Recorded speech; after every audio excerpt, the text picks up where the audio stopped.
మనము ఇప్పుడు ఎక్కడైతే జీవితం గడుపుతున్నామో, ఏ సమాజంలో అయితే జీవితం గడుపుతున్నామో, మనం ఏమనుకుంటున్నాము అంటే మన ఎదురుగా ఉన్నవారు ఎవ్వరు కూడా ఏ తప్పు ఏ పాపము చేయని వారై ఉండాలి అని అనుకుంటున్నాము. కానీ స్వతహాగా మనం తప్పులు చేస్తున్నాము, మనం పాపాలు చేస్తున్నాము. మరి ప్రతి ఒక్కళ్ళు అలాగనుకుంటే సమాజంలో మంచి వాళ్ళు ఎక్కడ ఉంటారు? ఉండేటటువంటి అవకాశం లేదు. కాబట్టి మనల్ని మనం సంస్కరించుకోవాలి. ఇక్కడ ఎవరో వచ్చి మనల్ని సంస్కరించడం కాదు, మీ జీవితాన్ని మీరే సంస్కరించుకోవాలి. వేరే వారెవరు సంస్కరించరు, కేవలం చెబుతారు ఇలా సంస్కరించుకోండి అని. అప్పుడేమవుతాయి? సమస్యలు ఏవైతున్నాయో అవి దూరం అవుతాయి. మరి మూడో విషయం, దైవ ప్రవక్త ముహమ్మద్ సల్లల్లాహు అలైహి వసల్లం వారి ముందు ఎవరైనా ఎవరి గురించైనా చెడుగా మాట్లాడితే ప్రవక్త వారు ఎలా స్పందించారు? ఇది కూడా చాలా ముఖ్యం. ఎందుకని ఈరోజు మన సమాజంలో ఎలా ఉన్నామంటే, ఇద్దరు వ్యక్తులు కలిసిన, నలుగురు వ్యక్తులు కలిసిన ముందు చేసే పని ఏంటి? టీ తాగుదామండి అని టీ తాగడానికి వెళ్తారు. వెళ్ళిన తర్వాత ఒక్కటే పని, నీకు తెలుసా అబ్దుల్లా ఏం చేశాడో? ఇటు తిరిగితే నీకు తెలుసా అక్కడ అబ్దుల్ రెహమాన్ ఏం చేశాడో? అబ్దుల్లా ఏం చేశాడు, అబ్దుల్ రెహమాన్ ఏం చేశాడు, అబ్దుల్ కరీం ఏం చేశాడు? ఇందులోనే జీవితం సగం అయిపోతుంది.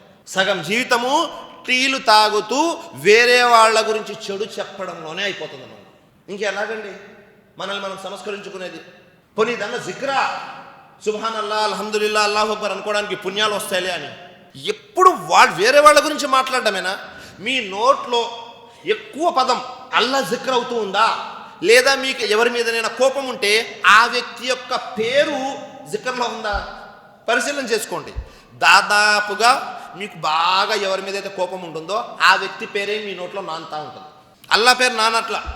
ప్రవక్త వారి దగ్గరికి ఎవరైనా ఎవరి గురించైనా చెడుగా చెప్తే ఎలా స్పందించారు చూడండి.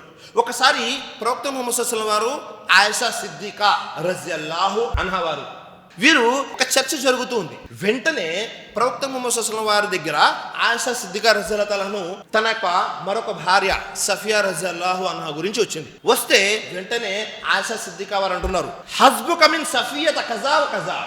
మీరు ఏ సఫియా గురించి చెప్తున్నారు? ఆ సఫియానేనా అని నోటితో చెప్పలా, చేతితో సైగ చేసి చూపించారు. ఏమని? ఆ పొట్టి సఫియానేనా అని.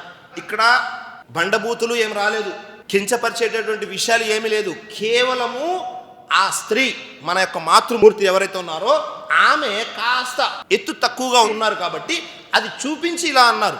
అంటే వెంటనే దైవప్రవక్త ముహమ్మద్ సల్లల్లాహు అలైహి వసల్లం ఏమన్నారు చూడండి, లఖద్ కుల్తి కలిమతన్ లవ్ ముజిజత్ బిమాఇల్ బహరి లమజజత్ హు.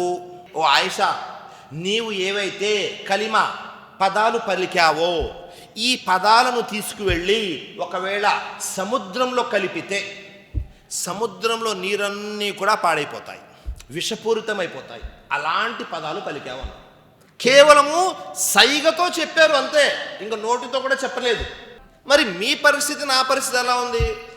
మన ఎదురుగా ఎంతమంది మన ముందు చెడు చెబుతూ ఉంటారు, వేరే వారి గురించి మనం వింటూనే ఉంటాం.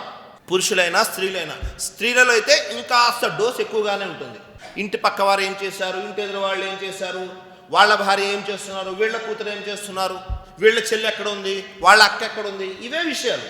ప్రవక్త వారి ముందు ఎవరైనా ఎవరి గురించైనా చెడుగా ఒక పదం పలికితేనే ప్రవక్త వారు ఇంత గట్టిగా వారించారు. మరి మీరు నేను ఆ స్థితిలో ఉన్నామా? ఏమండి నాకు చెప్పమాకండి అబ్దుల్లా గురించి, ఎవరన్నా ఉంటే మంచి విషయం చెప్పండి, ఇక్కడికి ఆపేయండి అని అంటామా? చెప్పేవారు చెబుతూ ఉంటారు, వినేవారు వింటూనే ఉంటారు. ఎప్పటి వరకైతే వినేటటువంటి వారు నేను వినను అని అంటారో చెప్పేవారు ఆపరు. మీరు వింటున్నారు కాబట్టి వాళ్ళు చెబుతూ ఉన్నారు.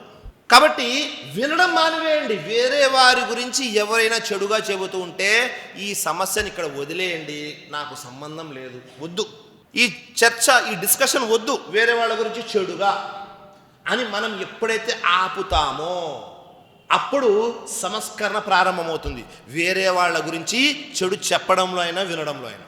ఇది మూడో విషయం.